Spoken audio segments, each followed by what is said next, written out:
The top stories tonight in Y News. President Ferdinand Marcos Jr. pays tribute to the 44th Special Action Force or SAF troops killed in the historic Mama-Sapano clash 9 years ago.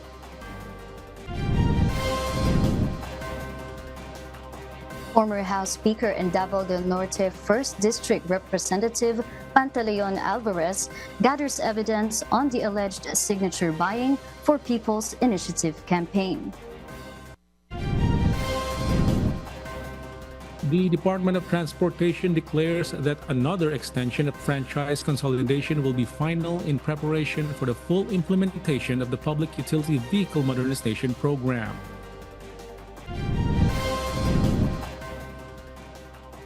And Israeli tanks hit a significant United Nations compound in Gaza, resulting in mass casualties among displaced Palestinians.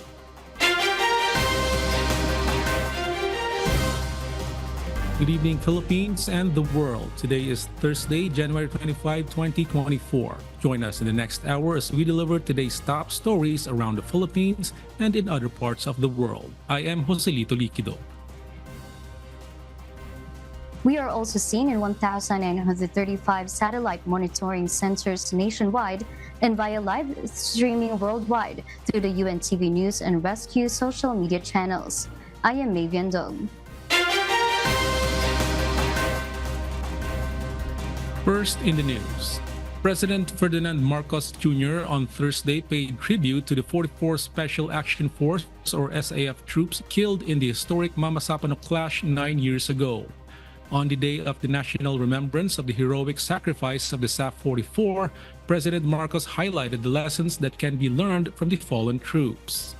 Meanwhile, Vice President Sara Duterte has also conveyed her acknowledgement of the courage and valor exhibited by the SAF commandos. Nel Maribohok reports.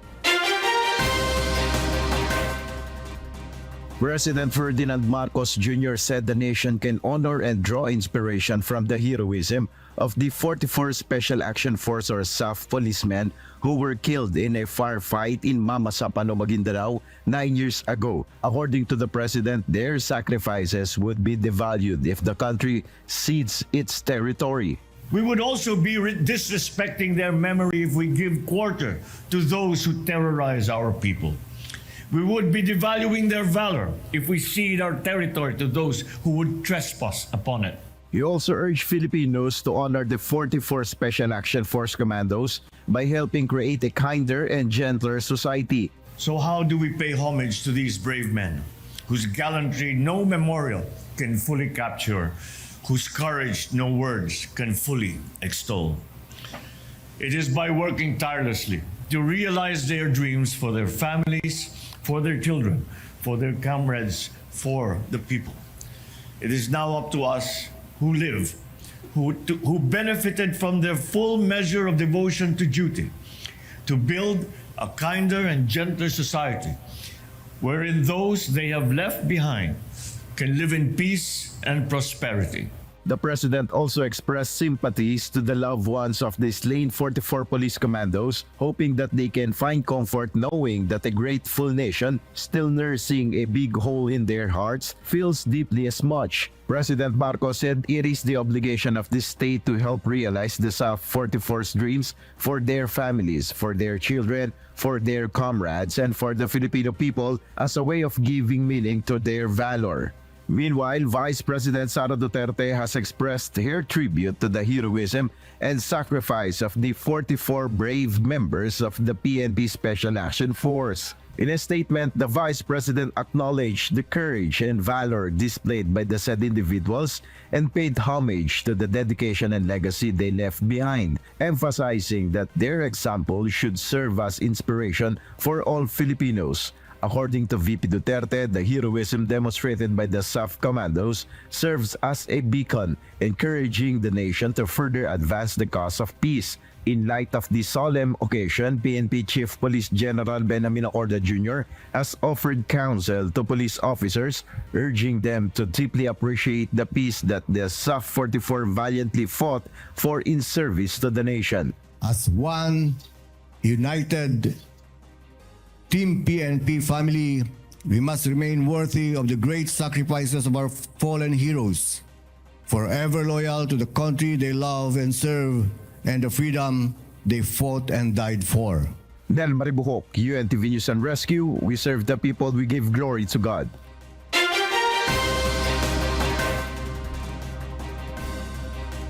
The Department of Justice engaged in discussions today, January 25, with Irene Khan, the United Nations Special Rapporteur on Freedom of Expression and Opinion, regarding the country's criminal justice system. During the meeting, attention was brought to the cases of media killings in the country that occurred during the current administration's term, including Renato Blanco, Percy Lapid, Chris Bondukin, Juan Humalon, and Federico Gembasao. Mostly naman ang tanong niya dyan is yung paano talaga nagpa-function yung ating criminal justice system. No? So may mga clarification siyang nilinaw dyan at yun naman ay maayos nating nasagot. So it was explained to her na hindi nagtatapos doon. No? Kung hindi umakyat yung kaso sa korte, at nasa level ng piskal ay hindi po natapos ang investigasyon doon o ang pagbibigay ng hustisya sa ating mga kapatid sa hanapbuhay na napaslang dahil ito ay ibabalik sa investigador para palakasin pa yung kaso. The case of imprisoned journalist Francie May Cumpillo was also scrutinized. At isang nga lang concern niya rito, para daw tumatagal yung proseso because she has been in prison for I think going 4 years now. Yun pa yung niya, yung question, yung concern niya na mapabilis yung trial ni Ms. Cumpillo. Kung siya ba ay nabibigyan ng sapat na pagkakataong may presenta naman ang kanyang panig upang pasubalian ang anumang akusasyon sa kanya laban ng gobyerno. The Department of Justice clarified that the Cumpillo case falls within the court's jurisdiction, emphasizing its independence, separation, and co-equality with the executive and legislative branches of the government. Therefore, the DOJ asserted that no interference can be made by any branch of government.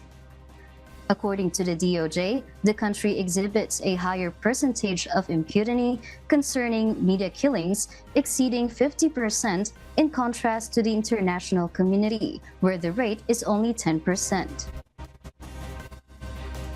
So, ang ibig sabihin lamang po niyan ay tumatakbo ang ating hustisya at lahat po ng mga nagkakasala ay nagkakaroon ng pagkakataon na sagutin ang kanilang mga nagawang kasalanan ayon sa pagtingin ng ating mga kapulisan o yung ating NBI at sa prosecution. At kung ito ang pagkakataon nila under the constitutional rights, under the Bill of Rights, na ipakita kung sila nga ay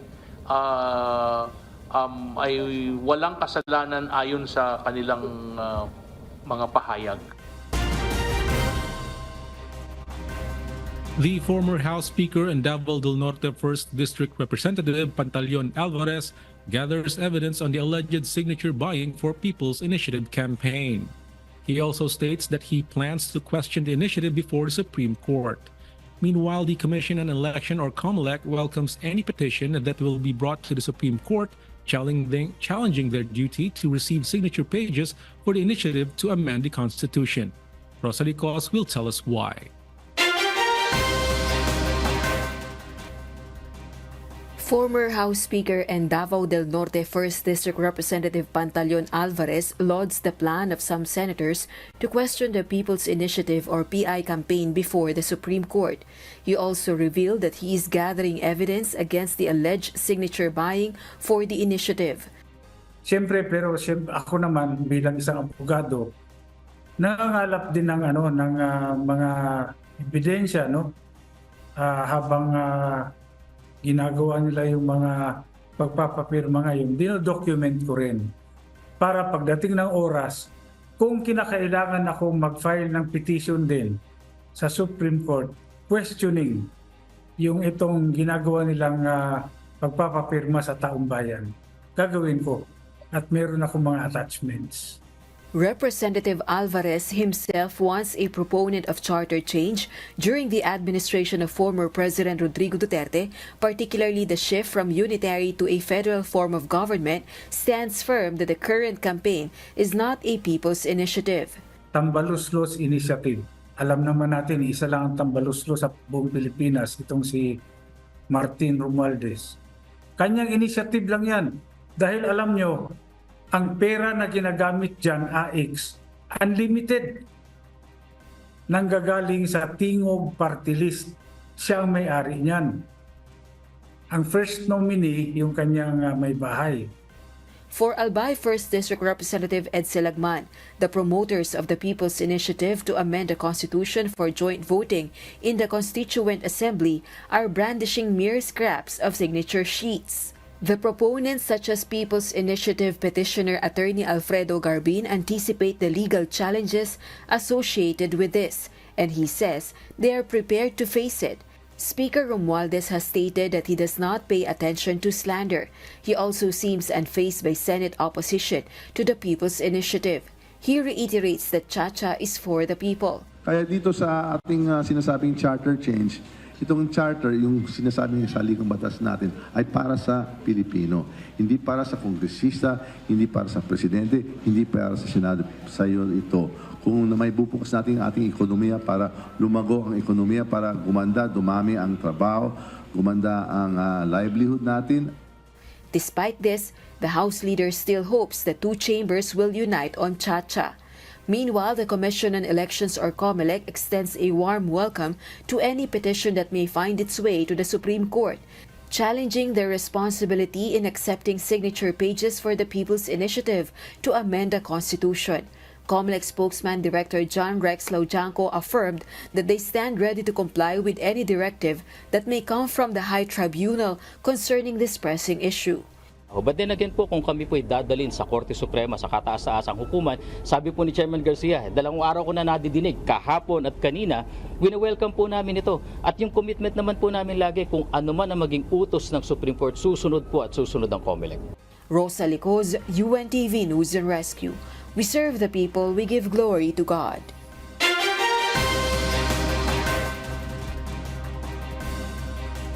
Some 90,000 troops and more than 50,000 ships will take part in North Atlantic Treaty Organization's Steadfast Defender 2024. It is the largest military exercise ever launched since the Cold War. Paul Gatchayan will tell us why.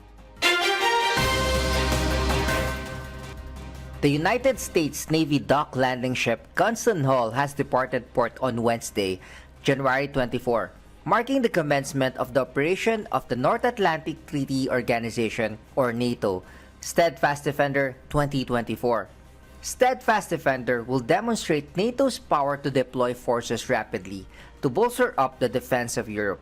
Over 90,000 troops, 50 ships from aircraft carriers to destroyers, 80 fighter jets, helicopters, and drones, and at least 1,100 combat vehicles have been deployed across the North Atlantic and Europe to take part in military drills that is the largest since the Cold War. Russia's Deputy Foreign Minister Alexander Grushko commented on the move and called it an irrevocable return of the alliance to Cold War schemes. While NATO's announcement did not mention Russia, its top strategic document, however, identifies Moscow as the most significant and direct threat to the security of the alliance. Steadfast Defender, which drills will run through May of this year, is the result of a decade-long first defense plan detailing how NATO would respond to a Russian attack. The move also comes at a significant time, as the Russian-Ukraine war hit its second year in battle next month. Paul Gatchayan, UNTV News and Rescue. We serve the people. We give glory to God.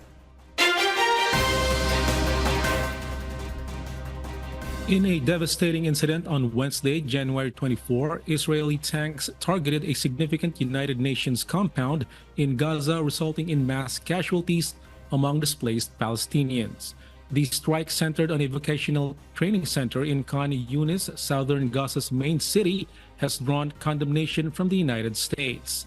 Israel, however, denies responsibility, suggesting that Hamas might have been behind the shelling. RK Liorca tells us why. The director of Gaza Affairs for the United Nations Relief and Works Agency emphasized that the compound was unmistakably marked as a UN facility with its coordinates shared with Israeli authorities. Despite this, the Israeli military's denial of responsibility raises concerns about a blatant disregard for basic rules of war, according to Philip Lazzarini, the head of the agency. The vocational training center sheltering 30,000 displaced individuals was the primary target, resulting in at least 9 confirmed deaths and 75 wounded. The incident unfolded amid Israel's largest ground offensive in at least a month, encircling Nunes, where hundreds of thousands sought refuge. Residents reported that Israeli warnings to leave the area came after the operation began and the main road was already closed.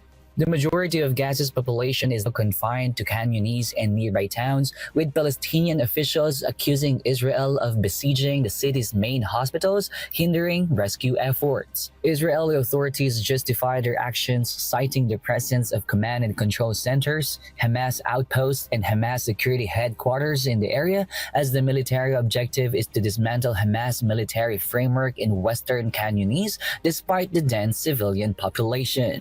Meanwhile, the United States has joined the international condemnation, with State Department spokesperson Vedant Patel expressing the need to protect civilians and respect the sanctity of the UN facilities providing life-saving humanitarian assistance. The situation remains tense, with ongoing calls for an immediate ceasefire and a thorough investigation into the tragic events unfolding in Gaza. RK Liorca, UNTV News and Rescue. We serve the people, we give glory to God. And those are the reasons behind the news in other parts of the globe.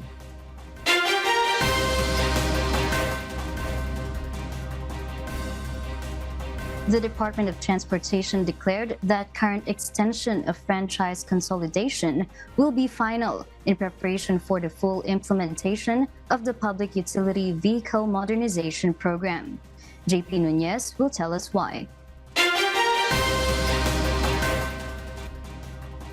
Malacanang has opted to extend the franchise consolidation period until April 30 of this year.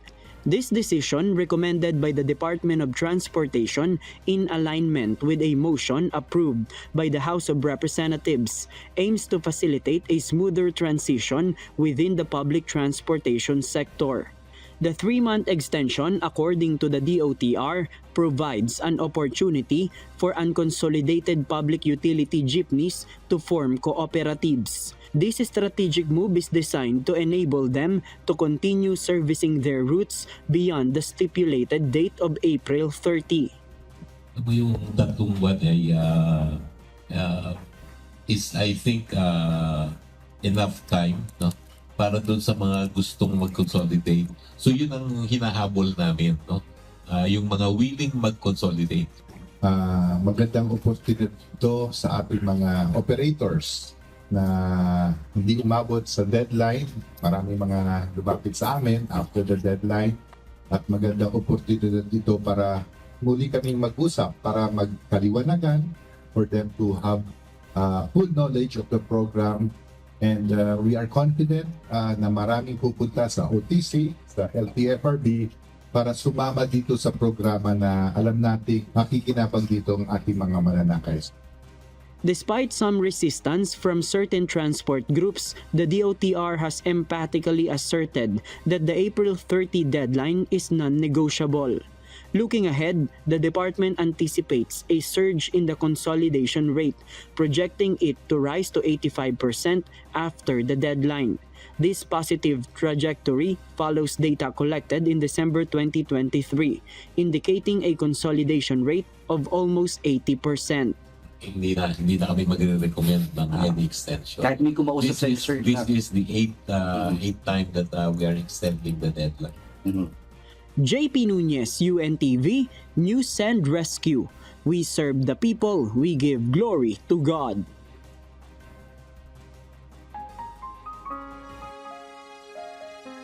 And before we close, we will leave you with the word giving glory to God. from the book of Proverbs chapter 8 verse 13. It says, "The fear of the Lord is to hate evil, pride and arrogance, and the evil way, and the froward mouth do I hate."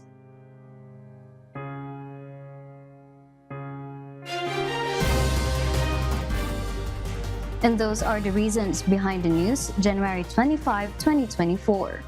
Reasons we deliver to you as they unfold. I am Mavian Dog, live from Australia. And because we need to know, we will always ask why. I am Joselito Liquido, live from Malaysia. We serve the people, we give glory to God.